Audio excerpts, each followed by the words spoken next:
Good YouTube, Quinn Wade coming to y'all with that playoff prediction analysis on the Minnesota Timberwolves versus the Denver Nuggets. And this is going to be hopefully a really good series. The 3 versus the 6. Minnesota has somewhat of a letdown season. They didn't win 50 games. They ended up being a team that didn't have home court advantage. A lot of people look at this team and say they just basically ran it back and added some slightly different players and lost some talent and was able to change some things up at the same time. While Denver been battling with a lot of injuries and a lot of guys not being there, even some of the older guys been dealing with their own injuries too. Now they're starting getting healthy at the right time, but they haven't played a lot together because of the season that they had with the injuries. Jokic is still one of the best players, or some people say the best player in the league.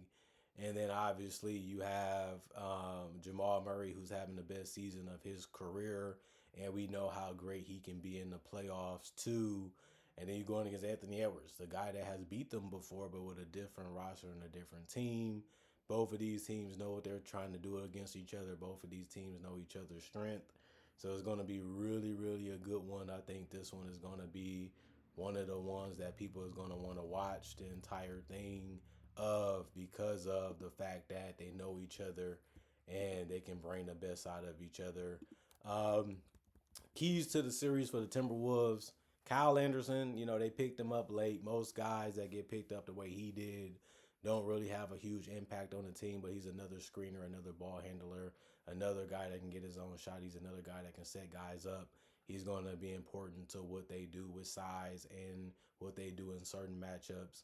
And then you look at Behringer and Jalen Clark. Can they just make the open looks? Can they make the right plays when they get the ball? With Mike Conley even play a lot in this series. We know he can shoot the three. We know he can hit a floater. We know he's a good playmaker.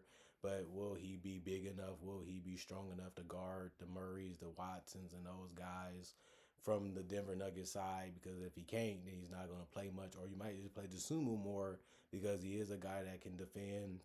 He can also get to the basket. He can pass a little bit. He can hit a three. And he's been a guy that's been starting for them and getting a lot of minutes. So he's already getting respect from the team, and they know how important he can be for them. And he's already getting a big slice of their pie. And you look at Dante DiVincenzo, he wants the three. He wants to move the ball. If he doesn't have it, he can attack a little bit off the dribble and get to the paint, get out in transition, get a couple steals. Same with Jay McDaniels. He's going to be huge for the team because of his ability to hit a mid-range, get to the basket, play defense, and hit threes. He's going to have to do that at a high level because he's going to be going against the Gordons and the Bruce Browns, the Peyton Watsons, the Julian Strawthers, the Christian Bronze. Those are guys you got to stay near. You got to pay attention to because they'll get out and hurt you from three, from cuts, from transition. So you're going to need those guys to step up, like the McDaniels and the Sumos and the Anthony Edwards. They're going to have to take care of the ball, and they're going to also have to defend with laser sight focus so those guys don't get free as much. And then you look at Anthony Edwards. Is he going to play like a superstar? Well, he has done it so far this entire season and throughout his career the last couple years. But, will they be strong enough performances to beat a team like Denver? They're going to need him to have a really, really strong series because this team does revolve around his scoring and his ability to get his shots off and get his own, while also being able to rely on his other teammates to get their own and their own shots. Obviously, you need Naz Reid to have a big impact in the game. Sometimes he can be efficient. Sometimes he can be a high-volume scorer. He can hit the three. He can get to the basket. He can be a good shot blocker. He can help on the glass. He can play on the perimeter offensively and defensively. And you're going to really need him to be consistent as much as he can for you in this matchup because of Jonas and because of Jokic and some other guys too that they like to play. He's going to have to be alert as much as he can.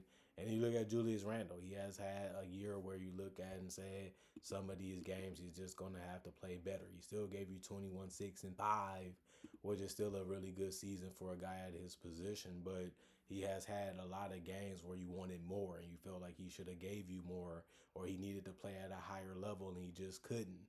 And you just can't do that against a team like Denver. You got to be playing at your A game for the entire game to be able to beat them, unless they can get away with the lead and end up blowing you out. And they have done that for years, and I don't think this year would be any different.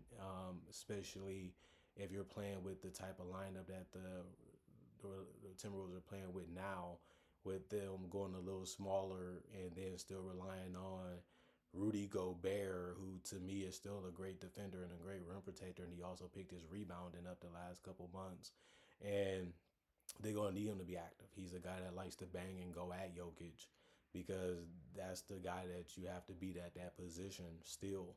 And it's because he does so many things and it's hard to guard. It's hard to predict what he's gonna do because he does so many things and he has so many moves that Rudy gonna probably be in foul trouble, and if he ain't, he's gonna have a tough time guarding him by himself. And you don't want to help or double team because you know somebody's gonna get open, and you know Jokic is gonna have to find him. So you're gonna have to let Rudy take a beating, so other guys can be canceled out of the game or more controlled. But Rudy understands that he's gonna bring it, but he's still gonna have to catch them balls. He's still gonna have to finish strong. He's not gonna have to bobble the ball and all that stuff. He just gonna have to get the lives and the good finishes, and hopefully he doesn't turn the ball over. Hope he don't get in foul trouble.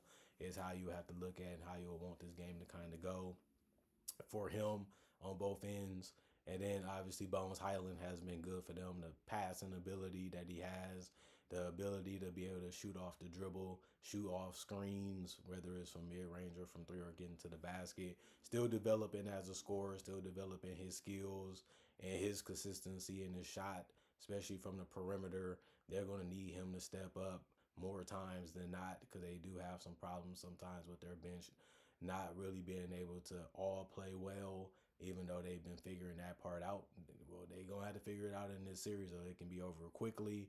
And then Terrence Shannon Jr., he's an X Factor type of guy. You don't really know what you're going to get out of him. You know he can hit a shot from time to time. You know he can get to the basket from time to time and get out in transition too. So he's a guy you rather have than not, but you also don't really know what you're going to get out of him when it matters sometimes. And even when he does get on the court, you're going to really want him to have a high impact on the game in those minutes that he plays because somebody's going to have to do it. Like I said, their bench has been questionable sometimes.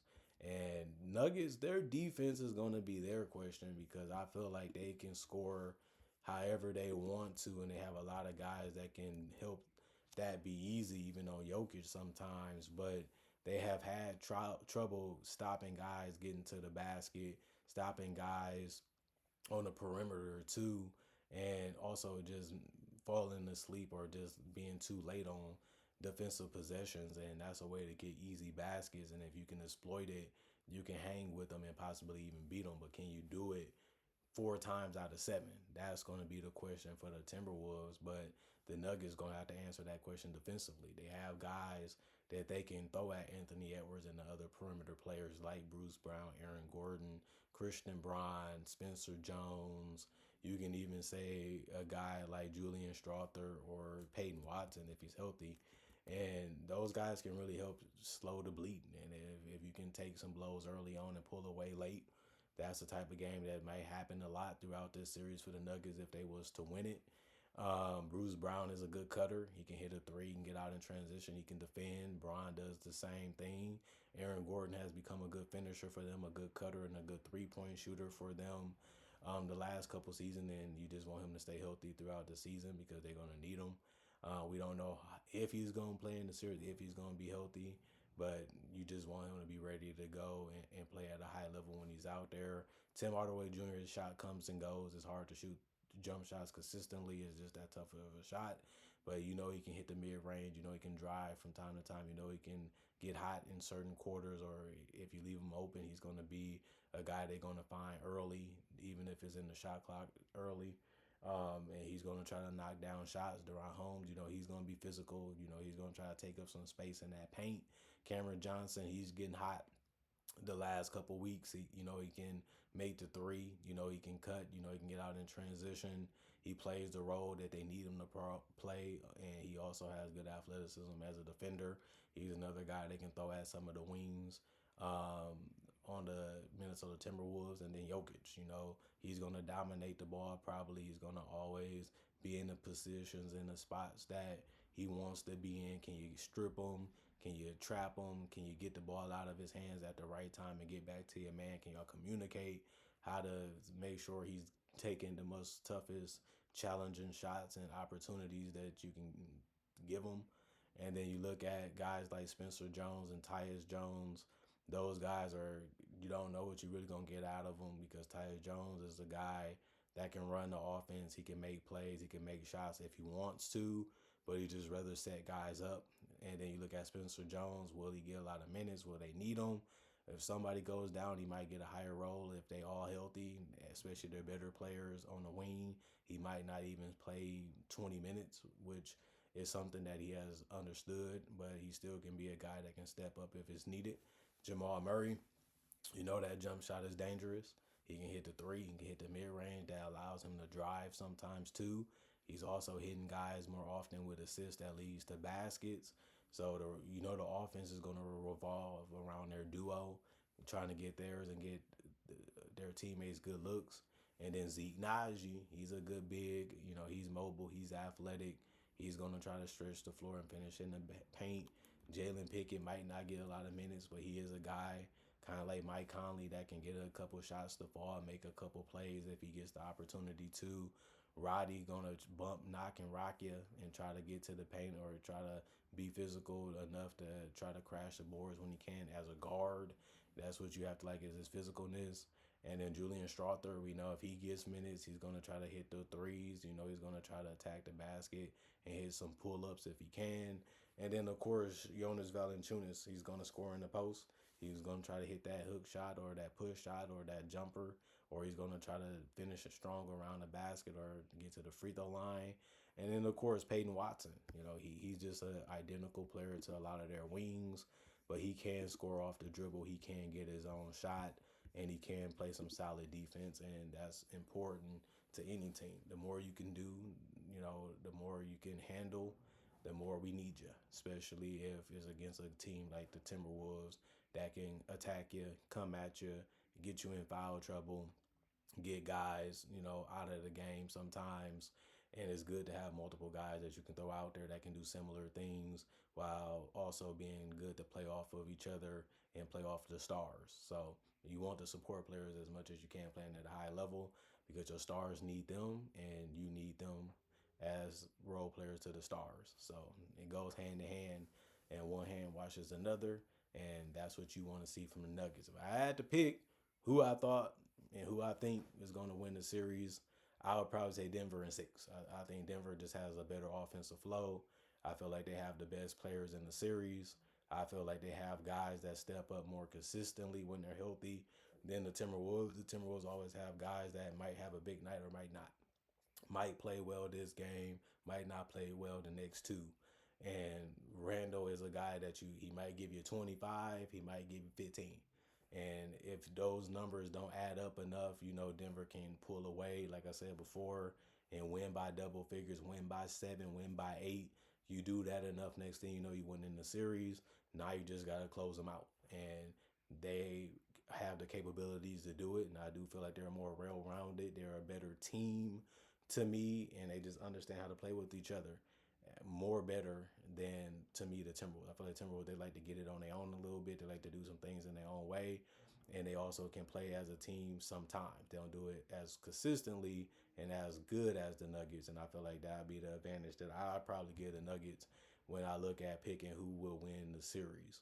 Other than that, that's just my thoughts. That's just my prediction. Let me know yours in the comment section. Let me know what I got right, what I got wrong, and let me know if you enjoyed the video. Other than that, comment, like, subscribe, share it, the notification bell to get the analysis when it first come out. Y'all stay blessed up. Y'all stay good. Peace. And I'll see y'all later today, hopefully with more analysis.